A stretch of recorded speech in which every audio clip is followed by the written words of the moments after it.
El día jueves estábamos nosotros reunidos en una despedida, en un cumpleaños de uno de los hombres que Dios trajo desde otras latitudes, desde Norteamérica hace unos 50 años atrás.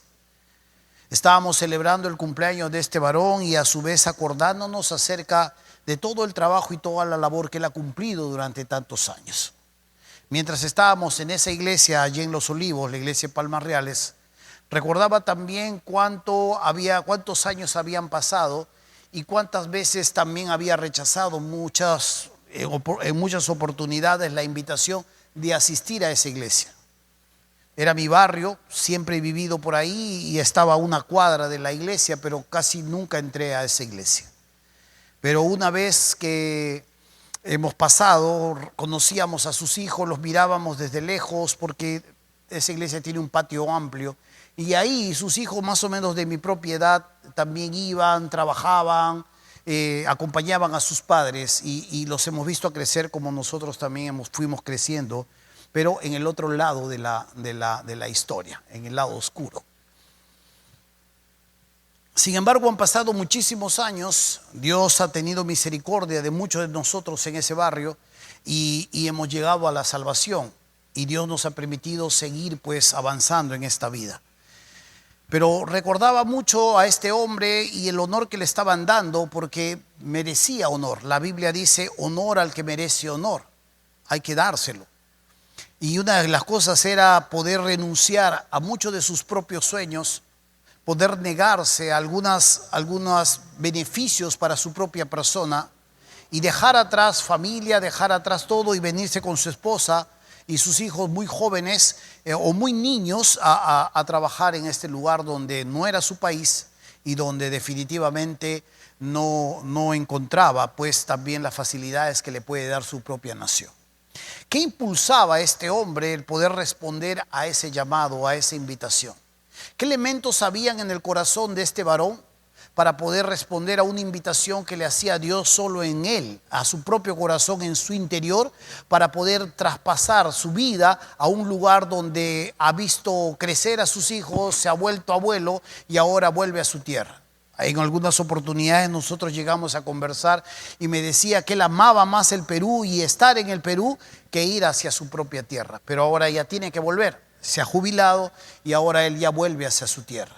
Pero es interesante poder ver cómo hay personas que pueden escuchar ese sentir en su profundo corazón e ir tras esa invitación que Dios puede estar haciéndolos solo a cada uno de ellos. Es interesante poder ver cómo hay gente que responde a cosas que probablemente la familia podría señalar como una vergüenza o podría ser de burla o podría ser de queja. Pero estas son algunas de las verdades que nosotros podemos ver cuando alguien responde a una visión. Cuando nosotros vamos a desarrollar este tema está basado en 4 segmentos. Y estos segmentos componen la visión que Dios tiene para este mundo. La visión de Dios es mucho más amplia que solo el plano terrestre. Cuando nosotros miramos la visión de Dios es implementar o implantar o restaurar su autoridad en el universo. Cuando hablamos del universo estamos hablando de ángeles, querubines, serafines, criaturas y estratos celestiales, demonios y toda criatura del estrato caído. Estamos hablando de seres humanos, estamos hablando de planetas, estamos hablando de asteroides, estamos hablando del universo, estamos hablando de los mares, estamos hablando de todo lo que nosotros conocemos como creación. Y el plan de Dios, la visión de Dios es instaurar nuevamente su reino en todo el universo. El segmento que se nos ha entregado, el segmento que nosotros tenemos como iglesia es ir hacia las criaturas, hacia los seres humanos y no solo circunscribirnos en un solo lugar, sino traspasar fronteras e ir hacia todas las naciones, enseñarles acerca de Él. Aquellos que se salvan sean bautizados, sean enseñados, entrenados para que luego ellos puedan alcanzar otras generaciones. Y esta es la manera en cómo el reino de los cielos ha ido sosteniéndose, propagándose y manteniéndose a lo largo de los siglos. Responder a la invitación que Dios nos hace a unirnos a su visión no debe ser una carga sino un privilegio. y mirar esto como una oportunidad más bien de poder no solamente honrar al Señor, sino a su vez también encontrar el sentido de nuestra propia existencia. Gracias al Señor, en esta iglesia hay un gran número de hombres y mujeres que le sirven al Señor, que ponen de su tiempo, que ponen de sus capacidades, de sus talentos y aún de sus propios recursos, y que a su vez también llevan una vida común y corriente. Algunos son estudiosos, algunos son empresarios, algunos son trabajadores, algunos son dependientes, no lo sé, cada uno en nuestra capacidad y en la profesión que Dios nos haya podido dar. Pero aquí estamos y vamos acercándonos a lo que hoy queremos estudiar. Esta misma visión, este mismo sentir que Dios nos permite tener. Vamos a abrir nuestras Biblias ahí en el texto que se nos pone ahí de manera proyectada, en el capítulo 9 de Mateo, versículo 35. Mateo, capítulo 9, versículo 35. Si no tiene una Biblia, podemos prestarle una Biblia, ojo. Y usted solo tiene que levantar su mano y mis hermanos van a abrir la Biblia y le van a traer a su lugar para que pueda seguir la enseñanza. Si usted necesita una Biblia, ahí mis hermanos van a alcanzarle a usted la Biblia. Muy bien, solo levante su mano y mis hermanos le van a servir. Capítulo 9 de Mateo, versículo 35 al 38. Dice así la palabra del Señor. Recorría Jesús todas las ciudades y aldeas, enseñando en las sinagogas de ellos y predicando en las recorría Jesús todas las ciudades y aldeas, enseñando en las sinagogas de ellos y predicando el evangelio del reino y sanando toda enfermedad y toda dolencia en el pueblo. Y al ver las multitudes tuvo compasión de ellas porque estaban desamparadas y dispersas como ovejas que no tienen pastor. Entonces dijo a los discípulos: a la verdad la mies es mucha, mas los obreros pocos.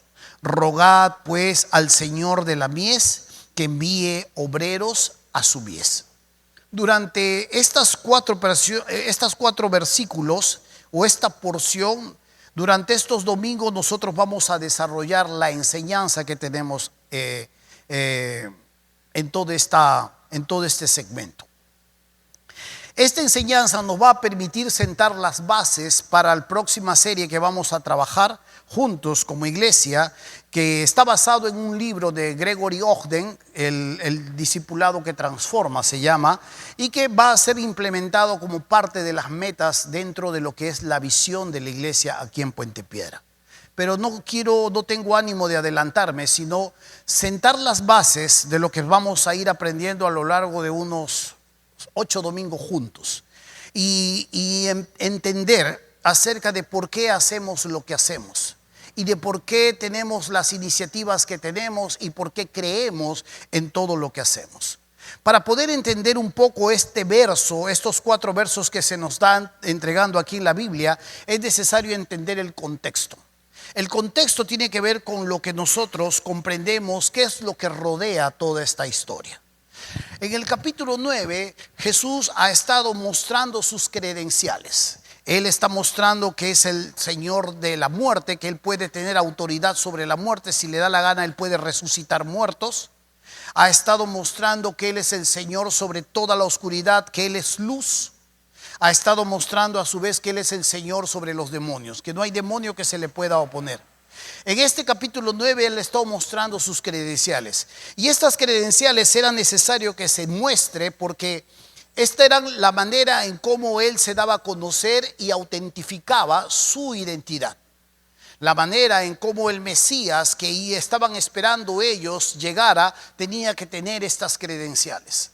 ¿Y a quién se los estaba presentando? Se los presentaba al pueblo en común, pero a su vez también a los líderes religiosos. Cuando usted va, digamos, a un local, cuando usted quiere entrar a un estadio, cuando usted quiere ir a un banco y va a hacer una transacción, lo primero que le piden es su DNI, su credencial. Usted es el que es. A ver, déjeme ver su foto. Ajá, acá estaba más joven y cosas por el estilo. Muy bien, usted es. Usted tiene acceso a poder hacer su operación. Lo que Jesús estaba haciendo con los milagros, con las sanidades, alimentando, sanando, devolviendo vista a los ciegos, no era porque Él había venido a hacer milagros y atender las necesidades de los seres humanos. Estas obedecían netamente a presentar sus credenciales a sus criaturas, a decirles: mira, yo soy el que están esperando. En el capítulo 10 se nos muestra ya que Jesús ahora, después de haber entrenado a su gente, hasta ese momento los discípulos solamente lo estaban siguiendo, estaban aprendiendo. En el capítulo 10 Jesús ahora les va a delegar el ministerio. Ahora ustedes lo van a hacer. Más adelante Jesús los va a enviar de dos en dos, los va a llamar, va a pasar un tiempo entrenándolos y ahora les va a delegar a hacer las cosas. Pero por un gran tiempo los discípulos solo han estado observando lo que el maestro hacía. Solo han estado mirando, han estado preguntando, pero no han estado haciendo nada. Han estado adquiriendo las destrezas necesarias, el conocimiento necesario, y ahora Jesús los está enviando. En esta porción nosotros encontramos estos versículos, del versículo 35 al 38, como un puente. De su autoridad hacia el ministerio se nos muestra claramente lo que existe en la visión de Dios. Ahora, yo le muestro el gráfico. Lo que le estaba diciendo del capítulo 9 se nos muestra la autoridad del maestro. Pero en el capítulo 10 se nos muestra el servicio, el ministerio. Y lo que une como un pegamento a la autoridad y al servicio es justamente la visión que el Señor nos va a mostrar. Un pueblo sin visión perece, dice las Escrituras. Séneca decía: Cuando una embarcación no sabe a qué puerto se dirige, dice, cualquier viento le es favorable. Si sopla hacia el sur, se va hacia el sur. Si sopla hacia el norte el viento, se va hacia el norte. Total, si no tiene un lugar a donde va a llegar, cualquier puerto puede ser el indicado. Y esto nos muestra claramente que Dios no trabaja al azar, que Dios tiene un norte, Dios tiene una brújula, Dios sabe hacia dónde va, hacia dónde apunta, y cada una de las actividades que Dios hace no las hace a la loca, siempre obedece a un porqué. Cuando uno mira una visión y se da cuenta de cuán importante es, se va a dar cuenta claramente que la visión de Dios no viene desde ahora, sino viene desde el huerto del Edén. Y esto se va cumpliendo por etapas y Dios va forjando y va formando su pueblo va adquiriendo los conocimientos necesarios, van levantándose los líderes y Dios va armando su escenario para llevar a cabo su incursión en el mundo. Él llega al planeta, Él se encarna, se humana y lleva y paga los pecados de esta humanidad que le dan la espalda. Ahora su visión no ha culminado, aún esto todavía sigue y esto tendrá finalmente una conclusión. Y en esta visión que Dios está haciendo, Dios nos llama a poder unirnos y a poder atender por eso sus negocios. Hay una parábola bien hermosa que dice: entre tanto que voy, dice, negociad. Entre tanto que voy a mi Padre, pronto regreso, vayan negociando con lo que yo les estoy entregando. Y esta es una frase muy hermosa y muy profunda de cómo Dios pone en nuestras manos una responsabilidad y espera los frutos necesarios de aquellos que le han obedecido, de aquellos que han respondido a su voz. Y al contrario de pensar que aquel que está inerte, que está inmovilizado por sus temores, por sus dolores, por sus heridas, que a pesar de que ha sido perdonado y ha sido renovado en su espíritu, sigue inerte, Dios más bien lo va a llamar a él un siervo infiel y negligente. Es interesante ver. A veces a Jesús solo, ay, qué bonito es Jesús, y que en algún momento cada uno de los siervos del Señor, que somos todos nosotros, nos enfrentaremos a su evaluación, no a su juicio, pero vamos a enfrentarnos tarde o temprano a su evaluación. Pero es interesante poder ver que Él ha puesto esta visión. Él nos invita a unirnos a esta visión y nos ha armado de tal manera con capacidades naturales. Nos ha permitido oportunidades para tener capacidades también naturales. Esto es nuestra profesión, nuestra inclinación al arte o a los números, nuestras habilidades. Nos ha dado las oportunidades para adquirir y desarrollar estas destrezas naturales que Él espera que cada una de estas cosas respondan a lo que Él está haciendo en el mundo. Cuando uno mire esta verdad, se va a dar cuenta que la visión es el pegamento de la autoridad que Él nos confiere y del servicio que finalmente nos delega. Porque si no tenemos un rumbo, si no tenemos un norte, hacemos lo que hacemos y cualquier actividad que hagamos va a tener sentido, pero tal vez no. Porque algunas estarán apuntando por acá, otras estarán apuntando por acá, otras estarán apuntando por acá, y estaremos disipando fuerzas y estaremos más bien malgastando nuestras vidas en lugar de unirlas todas y apuntar todos hacia un mismo lugar. Por eso es que en la iglesia de Puente Piedra tenemos una visión. Dios nos ha dado en esta iglesia el lugar donde nosotros ministramos, el lugar donde nosotros trabajamos, en el lugar donde nosotros tenemos vidas a las que Dios nos hace llegar. Y cada uno de ustedes tiene una labor. Y cada uno de ustedes tiene la responsabilidad de entrar en el proceso para desarrollar su vida. No puede usted anhelar quedarse sentado en la banca durante mucho tiempo. Tiene que crecer. Tiene que avanzar al siguiente nivel dentro de su existencia como hijo de Dios. Porque de lo contrario, hermano mío, valgan verdades, pronto usted será evaluado por el Señor, que ha pagado sus propios pecados. Pero aquí quiero yo entrar un momento a lo que es uno de los ingredientes más elementales de lo que es la visión del Señor. Cuando se nos muestra claramente cómo Dios va a obrar, hay 4 elementos o 4 ingredientes esenciales que componen la visión. La primera tiene que ver que la visión está rodeada o emerge bastante en compasión. La visión es compasiva.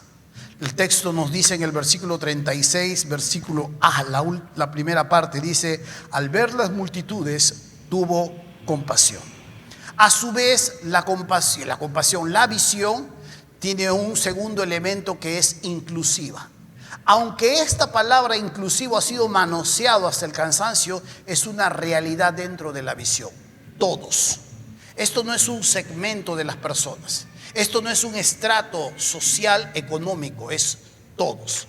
Y abarca el mundo. Jesús lo dijo: id por todo el mundo y predicad el evangelio. No está circunscrito a solo un lugar. Lo tercero es que esta visión es transformadora. Toma las criaturas como están y las lleva a un siguiente nivel en su vida. La iglesia no transforma vidas. El Espíritu Santo es el que transforma vidas. La iglesia genera las estrategias, genera los procesos, genera la plataforma para que las vidas, una vez que entren en ese proceso, sus vidas con la experiencia cercana a Dios y su palabra, puedan ir siendo transformados de gloria en gloria. Y lo cuarto es que la visión también exige sacrificio. Todo aquel que quiere venir en pos de mí, dice, tome su cruz, niéguese a sí mismo, tome su cruz y venga en pos de mí. Sígame. Y esto es una de las cuestiones muy claras que exige y pide la visión a todos aquellos que abrazan la invitación del Maestro. Es interesante cuando uno mira las Escrituras y se va a dar cuenta cómo se compone una visión. ¿Hay otros elementos más? Sí. Pero estos elementos que nosotros vemos aquí en lo que Jesús está haciendo y hacia donde nos está invitando a hacer, definitivamente se circunscribe a 4 elementos, 4 ingredientes principales. Hoy solo vamos a estudiar uno y en los próximos domingos vamos a estudiar los que van siguiendo a continuación. Pero queremos regresar al versículo 35 del capítulo 9, ahí en Mateo. Dice: recorría Jesús todas las ciudades y aldeas, enseñando en las sinagogas de ellos y predicando el evangelio del reino y sanando toda enfermedad y toda dolencia. Y al ver las multitudes, tuvo compasión de ellas. La razón muy simple: porque estaban desamparadas y dispersas como ovejas que no tienen pastor. Es interesante, como primer elemento que vemos dentro de lo que es una visión, el elemento de la compasión. ¿Sabe por qué le digo? Porque sin compasión, todo lo que nosotros hagamos a continuación serán formas. Estaremos cumpliendo ciertas funciones, estaremos haciendo ciertos sacrificios. Estaremos llevando a cabo ciertas generosidades de nuestro propio peculio. Estaremos dando cierto esfuerzo, pero todo esto puede ser tan superficial, tan plano, que no necesariamente estará ligado a un verdadero amor, no solo por Dios, sino por las criaturas que Él nos entrega. Cuando separamos la compasión de una visión, separamos nuestros sentimientos. Para que una visión verdaderamente pueda ver luz y no sea una buena idea, siempre están involucrados nuestros sentimientos.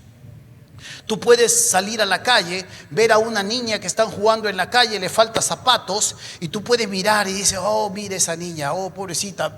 Sientes un poco de empatía, sientes un poco de lástima por esta persona, y se te ocurre una buena idea. Ajá, ya sé qué voy a hacer, voy a empezar a pedir un poco de dinero a cada uno de ellos y le compraré unas zapatillas y le daré algo. Y eso puede estar tan ajeno a lo que verdaderamente sientas por esta persona. Y puede ser solamente formas y puede ser solamente funciones y estar alejado del fondo. Cuando vemos la palabra compasión, necesitamos entender tal como Dios la mira. Por eso es que esta palabra compasión tiene un trasfondo que es netamente humano y otro trasfondo que es netamente divino. Yo quiero que lo mire porque es necesario poder proyectarlo ahí para que usted lo pueda ver. Cuando Jesús tuvo compasión, dice, de estas personas, es la segunda parte. Esplagenizomai. Es un poco raro el nombre, pero es también compasión. Cuando usted lo abre en la Biblia, en el idioma español, usted va a encontrar la palabra compasión. Pero si usted lo abre en el idioma griego, usted va a encontrar dos tipos de compasión. Uno que tiene que ver con simpateia, que es simpatía. Se acerca un poco a la empatía, se acerca un poco a la solidaridad que sientes por alguien, pero la otra es netamente, se usa cuando se habla de Dios. Cuando uno siente compasión por otra persona, es alguien que experimenta juntamente con otro un dolor. Esta palabra simpateia es bien interesante porque se encuentra también en Hebreos capítulo 4. Este versículo es más usado por todos. Dice que debemos acercarnos al trono de la gracia para encontrar oportuno socorro, porque tenemos un sumo sacerdote, dice, que puede compadecerse de nosotros. Ahí está la palabra simpatia, que Él conoce y tú te puedes llegar a Él claramente. Este sumo sacerdote puede compadecerse de nuestros propios males y oportunamente podemos encontrar socorro, gracia. Ahí se aplica esta palabra. ¿Por qué? Porque el ser humano puede entender a otra persona que atraviesa situaciones similares. Una persona que ha perdido a una familia, a una madre, otra persona que ha perdido a una madre, y decir, yo te entiendo lo que tú vives, porque yo también perdí a mi madre. Yo sé cuán triste estás porque yo también estuve triste. Una persona que de repente está en una crisis con sus hijos, que sus hijos se están desbordando por todos lados, puede entender a una persona que está atravesando una situación similar. ¿Por qué? Porque él también ha participado de esa misma situación. Cuando en Hebreos capítulo 4, versículo 15 en adelante se nos muestra que debemos acercarnos a ese trono de la gracia, ese sacerdote que es Jesús puede simpatizar con nuestros problemas, con nuestras dudas, con nuestros dolores. ¿Por qué? Porque cuando se humanó, cuando se hizo hombre, atravesó cada una de las situaciones que nosotros como seres humanos hemos atravesado. Y Él puede decir, ven a mí, yo entiendo claramente lo que tú sientes, yo entiendo claramente lo que tú atraviesas. Pero hay una diferencia entre tú y yo, podría decir Jesús, si es que le ponemos palabras, en que tú sí caes, pero yo no he pecado. Dice que este sumo sacerdote fue tentado en todo, pero sin pecado. Solo así Él puede entendernos, porque se hizo hombre y caminó como hombre y fue tentado en todo, simple y llanamente, pero no cayó. Nosotros caemos. Y cuando nos acercamos a Él podemos encontrar socorro, podemos encontrar favor, podemos encontrar restauración, podemos encontrar perdón.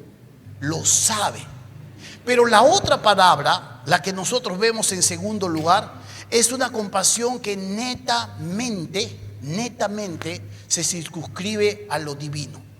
Cuando se usa esta palabra, siempre se está usando para la persona de Dios. A pesar de que las parábolas estén hablando de seres humanos, esta palabra siempre está circunscrita a la persona de Dios. ¿Sabe? Una de estas tiene que ver con aquel hombre que su amo le invita, en la parábola de Jesús, le invita a saldar cuentas con él. Le debía 10,000 denarios, una deuda impagable. Y el hombre se arrodilla, le suplica y le pide por favor que le perdone la deuda. El hombre, movido a misericordia, esplagenisomai, dice, le suelta. El hombre sale a la calle y en lugar de tener simpatía con otro que le debe menos, lo ahorca y lo manda a la cárcel. Tendría que imitar esa compasión que su amo tuvo hacia él, y en lugar de imitar esa compasión que su amo tuvo con él, más bien se volvió peor. Y ahí se nos muestra claramente cómo Dios perdona nuestros pecados y espera que nosotros le perdonemos a otros sus pecados. Por eso es que en el Padre Nuestro, si usted reza el Padre Nuestro, es: perdona nuestros pecados, así como nosotros perdonamos a nuestros deudores o a los que nos deben, tienen una ofensa emocional con nosotros. Dios ha perdonado nuestros pecados y espera que nosotros perdonemos también a otros de la misma manera a aquellos que nos ofenden. En otra oportunidad, cuando se usa esa segunda palabra de compasión, netamente en el lado divino, está ese padre que su hijo le ha pedido su herencia. Se ha agarrado su herencia, se ha ido, la ha malgastado, y ahora que está comiendo comida de cerdo, se acuerda de que en su casa los jornaleros viven mejor que él. Vuelto en sí, reacciona y regresa hacia su padre. Y su padre, que lo mira de lejos, dice, es movido a compasión, a misericordia. Corre hacia él, se le abalanza a su cuello, lo besa y pide que lo vistan, que nuevamente lo adornen, que nuevamente lo vistan de favores. Porque mi hijo estaba muerto, dice, y ahora ha vivido. Hay varias historias que netamente hablan acerca de solo esa compasión que Dios tiene hacia los suyos. Otra oportunidad, Dios aquí personifica a ese samaritano que está caminando, que está yendo rumbo y encuentra a un judío que lo han asaltado y está casi muerto. Lo levanta, le limpia las heridas y asume todos los gastos y las deudas que este hombre va a tener, porque si lo deja tirado este hombre a su merced, este hombre va a morir. Y le dice al mesonero: toma, pago su deuda, y si te gasta algo más, yo a mi vuelta lo voy a pagar completo. Y esta es la misericordia, la compasión que Dios tiene a sus criaturas. Esta es la palabra que nosotros estamos viendo aquí en el versículo 36. Al ver las multitudes, tuvo compasión de ellas. La razón es muy simple: estaban desamparadas y dispersas, dice, como ovejas que no tienen pastor. La segunda palabra es la que Jesús siente ante estas criaturas. La próxima semana vamos a abundar un poco más en ello. Pero estas criaturas están siendo agobiadas por muchas reglas, y sus líderes religiosos están poniendo tantas cosas sobre sus cabezas que los están matando, que se están desanimando, que están siendo vapuleadas, arrinconadas, acusadas, y ya no saben cómo agradar a Dios. Dios ha dado 10 mandamientos, el decálogo, y sus líderes religiosos le han aumentado 602 mandamientos más. Hay 612 mandamientos que hay que cumplir delante de Dios, y si fallo en uno, en el 501, en el 403, o si fallo en el 203, yo me hago cargo de todos estos pecados. Y ya no saben cómo agradar a Dios. Pedro dice que esta siempre ha sido toda una carga que ni nosotros ni nuestros padres lo hemos podido llevar. No tomes, no comas, no digas, no mires, no levantes, no te hagas moño, sácate el moño, no te pongas gorro, esto. Un sinnúmero de mandamientos que los ahogan y los están matando. Y solo Jesús puede comprenderlos.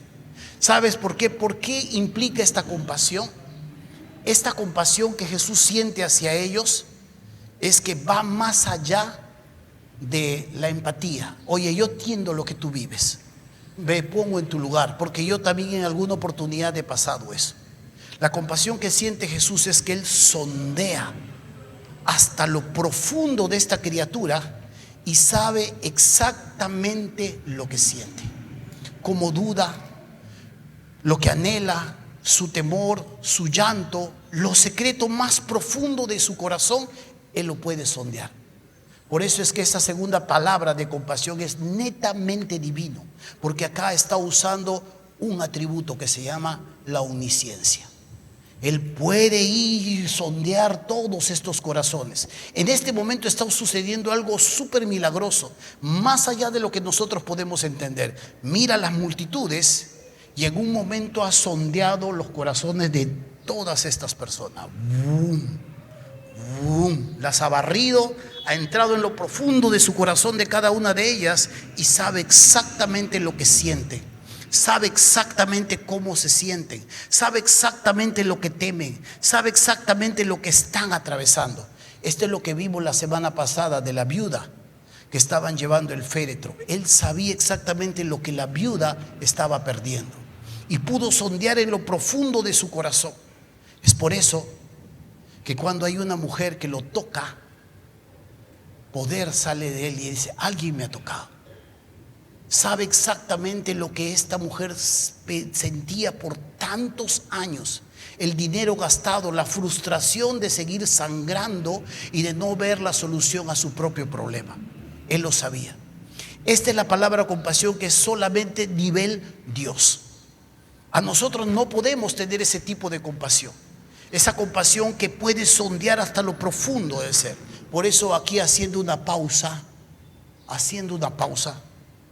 es una de las razones de por qué Dios ama la verdad en lo secreto. ¿Qué significa la verdad en lo secreto? Que cuando tú llegas a Dios, en lugar de empezar a decirle: oh Dios soberano y poderoso, creador del cielo y de la tierra, que con 3 dedos corriste el espacio y tú has extendido todo, tienes todo el poder del mundo, por favor, ahora yo sé que tú lo puedes hacer, por favor provéeme también un trabajo. Yo sé que tú eres un Dios poderoso. Cuando en realidad tú crees que Dios no te va a proveer, cuando en realidad estás dudando de Él, en lugar de estar hablándole la verdad en lo secreto: Señor, me siento así, tengo dudas, Señor, mi corazón es así, te he dicho, he prometido ser puro lo más profundamente, pero no puedo. Es más, Señor, en este mismo momento que te estoy orando, ya estoy pensando en hacer nuevamente este mal. Esa es la verdad en lo secreto. En lugar de adornar y en lugar de mentirle en la cara a Dios, como nosotros decimos: me mientes en mi cara pelada. En lugar de mentirle, de decirle a Dios palabras elocuentes, abrirle abiertamente tu corazón, porque en el momento en que tú llegas a su presencia, Él sabe exactamente cómo te sientes, qué es lo que quieres, cuáles son tus temores. Y en lugar de pegártela de súper espiritual, y en lugar de usar palabras elocuentes como los gentiles, dice: es mejor llegar a Él con toda la sinceridad del caso y buscar y encontrar un favor de su presencia. Es por eso que cuando hablamos de este ingrediente principal que significa la compasión, esto es algo que Dios nos pide, a su vez también ejercitarnos frente a las criaturas que Él nos entrega. Cuando la iglesia termina o hace a un lado la compasión, la iglesia empieza a darle las espaldas a la misión que Dios nos ha entregado. La iglesia se ensimisma netamente en sus cosas internas, en sus necesidades. Atiende la necesidad del hermano tal, de la hermanita tal, hace su cruzada, hace su esto y lo otro, ora por uno y por otro, y está bien, pero es incompleto. La iglesia ha sido llamada a hacer bien a todos, mayormente a los de la familia de la fe, pero no podemos obviar la palabra todos. Y cuando hablamos de esta palabra todos, estamos hablando de estas ovejas que son del Señor, que van rumbo hacia el matadero o al degolladero y están yendo cantando felices, satisfechas, sin sospechar, vamos a ver la próxima semana, que lo que les espera es finalmente una eternidad sin Él, el infierno. Y hemos sido llamados nosotros a ejercer este tipo de compasión hacia ellos, a interponernos en el camino, a abordarles, a tener de alguna manera el conocimiento del lugar donde nos rodea y no a cerrarnos. Este fue un error completamente en el pueblo de Israel. Se cerró, se quedó con la promesa, se quedó con la atención y se quedó con los privilegios, y todo tipo de atención se la daban solo a ellos y los demás quedaron fuera. La iglesia siempre corre ese peligro de cerrarse, y cuando la iglesia se cierra, lo único que tú vas a escuchar en los tiempos de oración es: mi rodilla, mi trabajo, mi enfermedad, mis hijos, mi economía, una oportunidad para esto, mi construcción, y el resto queda fuera. Tenemos ese peligro como seres humanos, porque nuestra propia esencia siempre está contaminada de egoísmo. Hermanos míos, yo quiero que podamos entender claramente esta verdad. Este primer elemento que nosotros necesitamos tener es clave. La visión necesita claramente entender esta verdad. Hendrickson decía una verdad en cuanto a esta compasión. Dice: el Señor tiene más compasión de las ovejas que las que ellas tienen por sí mismas. Muchas veces las ovejas ni siquiera intuyen que están en peligro. Las ovejas muchas veces ni siquiera intuyen que se están arriesgando a un peligro. Y el Señor tiene más compasión de ellas que las que ellas tienen de sí mismas. ¿Sabe cuán interesante es poder finalmente entender esta palabra? Voy cerrando esta enseñanza el día de hoy. Cuando Jesús atiende a una mujer samaritana, es una mujer adúltera, es una mujer mal vista en el pueblo, ha tomado maridos de otros, las mujeres la hacen a un lado, y es una mujer que no está juntándose con los demás. Tiene una mala fama en el pueblo, en Sicar. Pero cuando Jesús la confronta, cuando Jesús habla, la ama y siente compasión hacia ella, ella va hacia el pueblo corriendo y le cuenta al pueblo: miren todo lo que este hombre me ha dicho, ¿no será él el Mesías? Y todo el pueblo, movido por la curiosidad, movido tal vez con sus enfermos y todo, vienen en cantidad. Y Jesús está en la colina y mira las grandes cantidades de gente que están acercándose hacia él. Y él da esta palabra en ese escenario: alzad vuestros ojos y mirad los campos, porque ya están listos para la siega. Y el que siega, la iglesia, recibe salario y recoge fruto para vida eterna, galardones, para que el que siembra, Dios, goce juntamente con el que siega. Por eso es que la Biblia dice que hay gozo en los cielos delante del Padre y sus ángeles por un pecador que se arrepiente. Y la iglesia no solamente se va a gozar con el Señor, sino va a recoger salario y recogerá galardón, promesas celestiales, premios, recompensas, coronas. Pero se nos muestra una gran verdad para que esto suceda. Para que esto llegue a suceder realmente, se necesita un elemento primordial en esta persona. Dice: alzad vuestros ojos y mirad los campos. Pareciera que Jesús dijera: oye, mira toda esa gente que viene. La palabra alzad ahí es: deja de estar mirándote a ti mismo y empieza a mirar las necesidades de los demás. Esta palabra alzad, más que una levantada de cabeza para ver el horizonte, es: deja de estar tan preocupado por ti. Yo me preocupo por ti.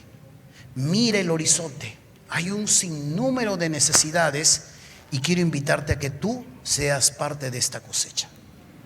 Y esta es la realidad de este versículo. Ha sido por años enseñado de una manera, pero aquí Jesús está hablando más de egoísmo, de egocentrismo, de humanismo, de personas que solo velan por sus propios intereses que por los intereses verdaderos del reino del Señor.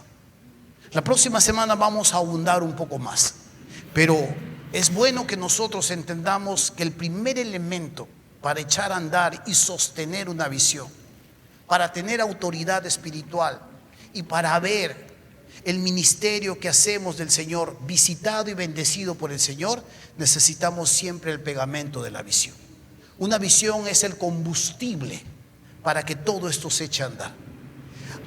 Es muy diferente una buena idea de una visión. Una buena idea nace de tu creatividad, de tu capacidad, pero lastimosamente una buena idea no recibe la visita de Dios. Cuando Dios da una visión, se involucran tus emociones. Puedes ver una necesidad y tus emociones están involucradas porque Él te está invitando y Él está poniendo esa carga sobre tu corazón.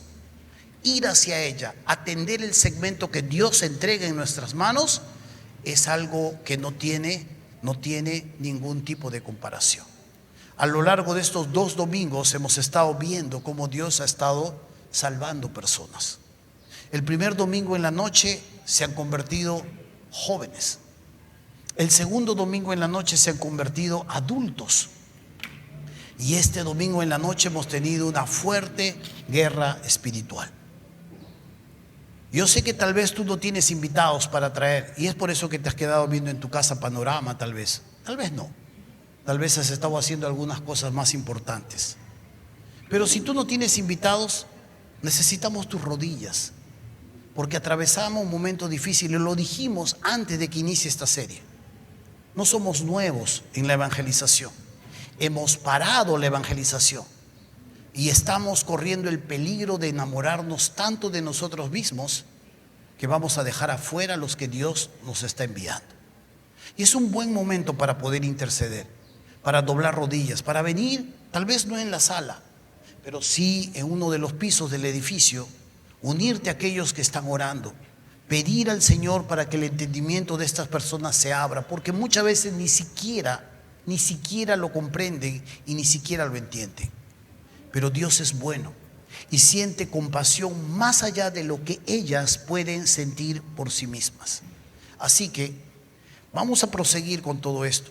Vamos a abrirnos como iglesia, vamos a avanzar y transformar las vidas y entrenarla de tal manera que la próxima generación sea alcanzada por estas vidas que son transformadas.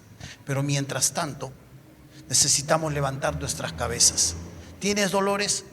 Sí, yo imagino. ¿Te duele la rodilla? Yo creo que sí.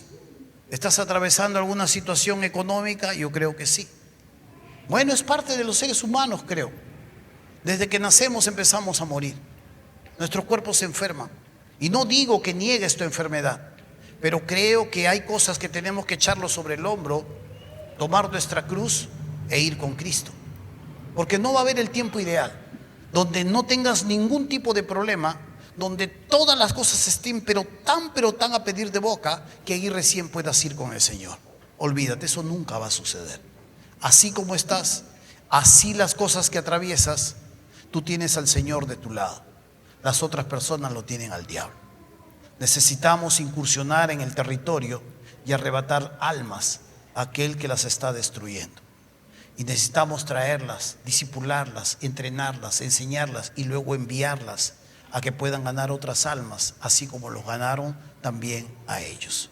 Amén. Así que unámonos para atender los negocios de nuestro Dios y atender la visión que Dios pone en este lugar. Vamos a orar. Amado Padre Celestial, damos gracias por este tiempo que tú nos das.